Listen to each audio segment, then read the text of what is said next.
Hello, I'm Nick Darke. I am an adaptability coach and meditation teacher. Every day during quarantine, I'm putting out a meditation. Today, I'm giving meditation on the darkness.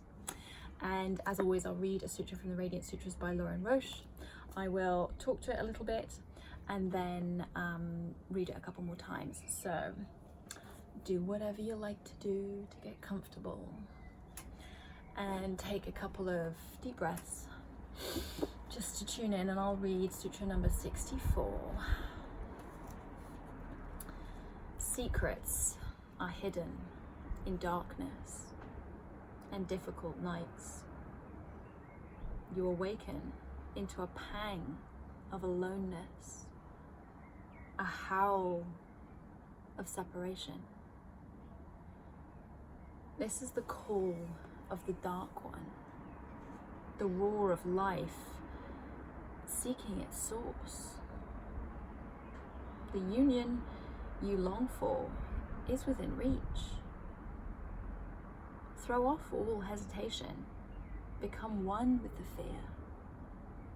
Plunge into the uncanny blackness, eyes wide open as if there were no other choice.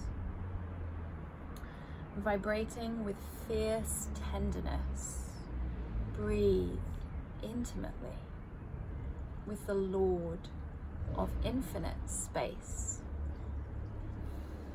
So this meditation, this sutra, is asking us to befriend the darkness, to step into it and take whatever gifts it has to offer us. Very often, we see what's in the darkness as fearful. You know, as children, we make stories about what goes on in the dark and what could be lurking in the dark. And often the dark represents uncertainty or bits within ourselves that we perhaps haven't confronted or that we don't like, or the aspects of our personality or being that we struggle with. Or it might be the certain situations that make us feel that way, but it's really about that fear and that doubt.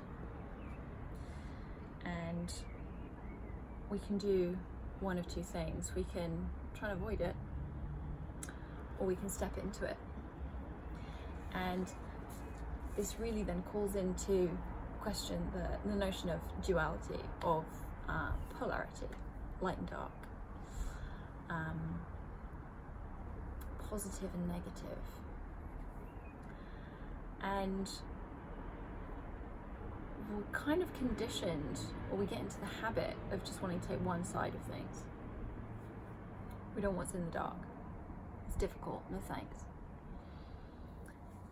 But they're two necessary halves of the whole, and only by stepping into the dark, exploring it, are we able to shed light on it and understand it. And certainly when we're talking about personal work, it's then the way that which we integrate it into ourselves by going there. If we ignore it, it's not going to be all of you.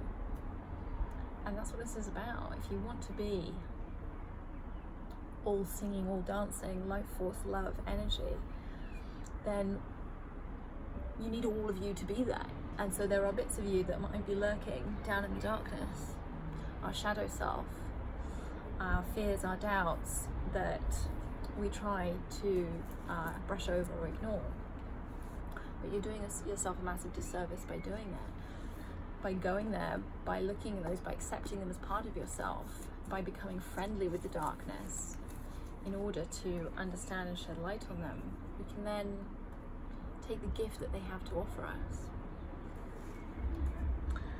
Secrets are hidden in darkness,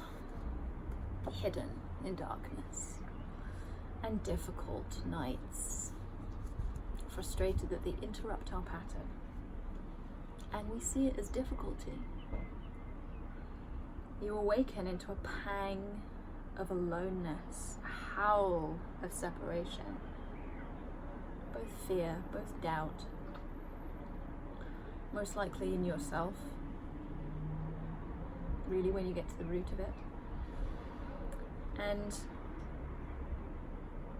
things feel difficult when we resist them. But when we step into that darkness, when we become friendly with it, when we explore, we can understand. This is the call of the Dark One, the roar of life seeking its source. The union you long for is within reach. So that darkness, that fear, those difficult nights, this is the call of the Dark One. This is the call of parts of you asking to be seen, asking for your attention. You are calling it forth. And if you're doing that, it means you're ready to deal with it. The roar of life seeking its source, that part within you seeking light, seeking love, seeking consciousness that only you can bring to it. The union you long for is within reach. Unity of self, being in complete alignment with yourself, can only happen when you bring all aspects of yourself into being. Throw off all hesitation, no fear. Become one with the fear. Accept it as part of you. Plunge into the uncanny blackness. Eyes wide open, as if there were no other choice.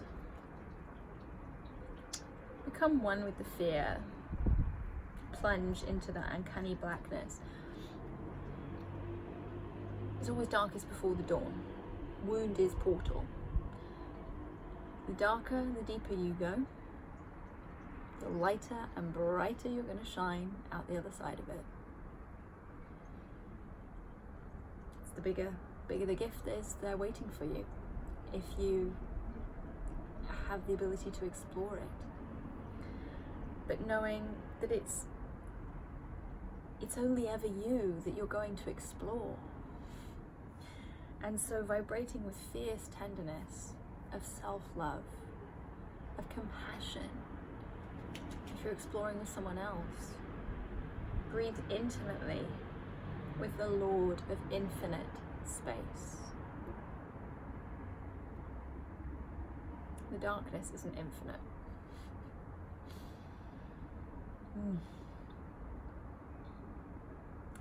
And you know, we're at a time of uncertainty at the moment, which a lot of people will see as darkness, where uncertainty can bring up fear and doubt. I can't see exactly what lies ahead. It's murky, it's dark. And we can be fearful about that. We can be in a state of fear and doubt. We can resist it and just wait till it's over, or we can take the gifts that it offers us and find a way to shine our light out of it and through it.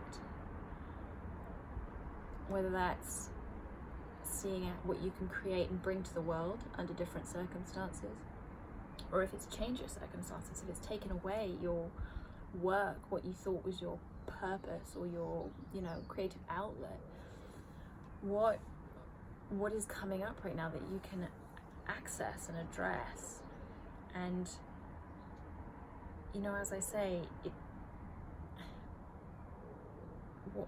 what can you pour into it that's positivity? How can you pour love into it rather than fear?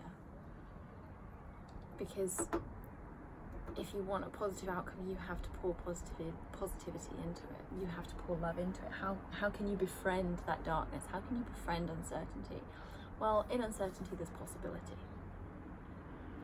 And so explore what that holds for you with love, with tenderness. And if there's uncertainty and there's other bits of personal issues, maybe around uncertainty, that pop up,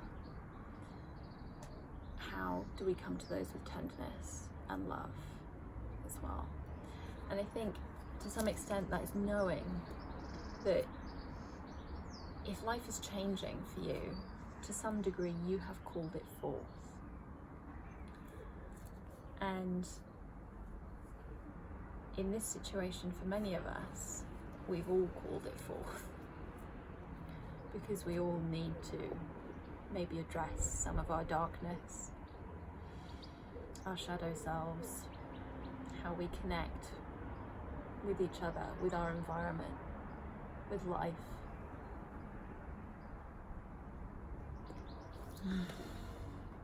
Secrets. Secrets can be magic. Secrets are hidden in darkness. Secrets are hidden in darkness and difficult nights. You awaken into a pang of aloneness, a howl of separation. This is the call of the Dark One. The roar of life seeking its source. The union you long for is within reach. Throw off hesitation. Become one with the fear.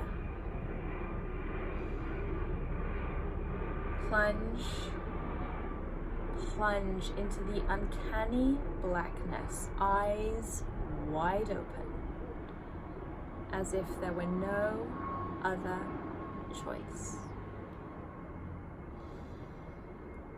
Vibrating with fierce tenderness.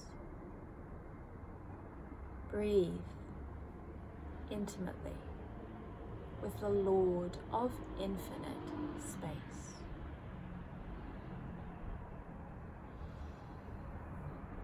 So become one with the fear, know it as your own. Just know it as you. Explore it, understand it, own it.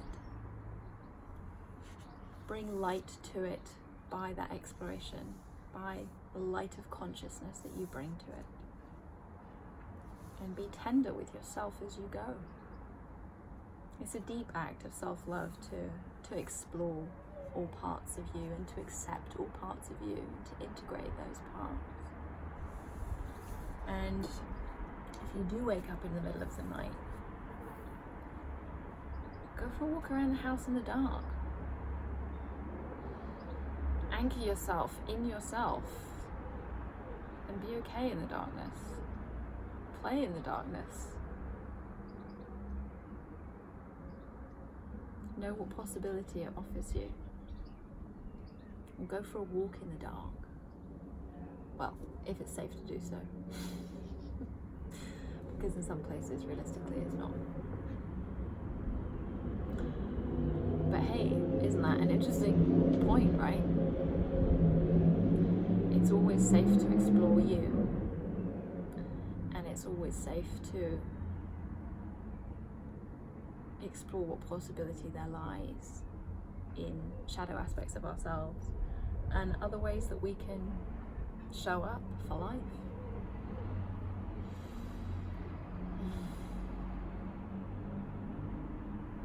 I hope you guys have beautiful evenings.